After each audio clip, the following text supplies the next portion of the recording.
日本人の賃金が長期にわたって上がらないのは消費税の税率を上げたからという説は正しいでしょうか。1997年に消費税の税率が 3% から 5% に引き上げられて以降、日本人の賃金が伸び悩んでいるのは事実です。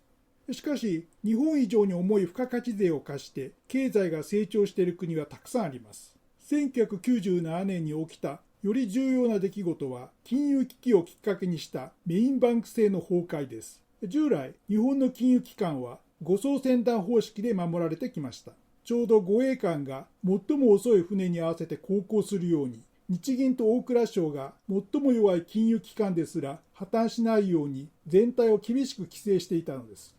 その銀行がメインバンクとして融資や株式の持ち合いで企業の経営を支援し、それによって終身雇用が可能になるという3段階の存続保障システムが昭和の時代には健在でした。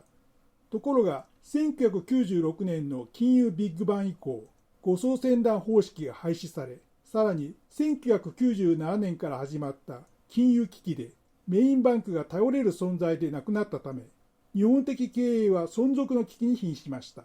この危機に対応すべく、企業は自分でメインバンクの役割を果たそうとしました。すなわち、企業は利益を投資や賃上げに使わずに、内部留保として社内に蓄積し始めたのです。内部留保のおかげで、メインバンクがなくても、企業は倒産を防止し、解雇を抑制できるようになりました。しかし、それは投資と賃上げの低迷をもたらしました。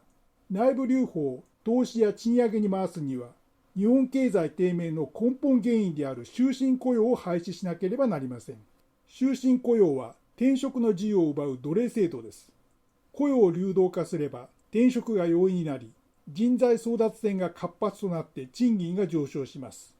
失業リスクも増大しますが、政府が企業の代わりに直接個人にセーフティーネットを提供すれば、生活が保障され、かつ物価上昇に負けない本物の賃上げが可能になります。